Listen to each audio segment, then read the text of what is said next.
Hi, உங்களன் Mrs புலிமுத்தை பேசுகிறேன். What I ate அப்படிங்கிறத நான் இன்றைக்கி காமிக்க போகிறதில்ல. நான் என்னெல்லாம் கொஞ்சம் ஸ்விட்ச் பண்ணியிருக்கேன், என்னெல்லாம் கொஞ்சம் மாற்றிருக்கேங்கிறது தான் காமிக்க போகிறேன் என்னோடய டயட்டில். ரைஸோட கினோவா ஆட் பண்ணியிருக்கேன். சம்டைம்ஸ் இதில் பச்சை பயிறு இருக்குல்ல, வேக வைக்காமல் இருக்கும்ல, அதையும் நம்ம ஊற வச்சு இதில் சேர்த்துக்கலாம் அந்த ரைஸோட.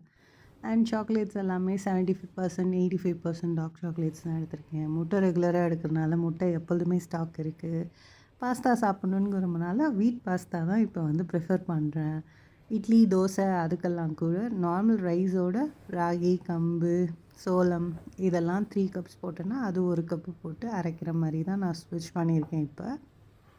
அண்ட் மெயின்லி ஸ்நாக்ஸ் எங்கள் வீட்டில் எனக்கும் நான் அப்பப்போ கொஞ்சம் சாப்பிடுவேன். என் ஹஸ்பண்ட் நிறைய சாப்பிடுவார். ஸோ அதனால அவருக்காக ஏர் ஃப்ரையர்லேயே பண்ணுற மாதிரி போஹாவை மிக்சர் மாதிரி அண்ட் மக்கானா, எள்ளு உருண்டை, இது எல்லாமே கிரனோலா, இது யோகட், க்ரீக் யோகட்டோட நம்ம வச்சு சாப்பிட்லாம். அண்ட் அதுக்கு சுகர், ஹனி யூஸ் பண்ணலாம். நான் டேட்ஸ் தான் யூஸ் பண்ணியிருக்கேன். அண்ட் பீனட்ஸ் பக்கோடா, இது எல்லாமே ஏர் ஃப்ரையரில் ஹெல்தி வெர்ஷனாக நான் பண்ணது. உங்களுக்கு ஏதாவது ரெசிபீஸ் வேணும்னா கேளுங்க. தேங்க்யூ ஃபார் வாட்சிங்.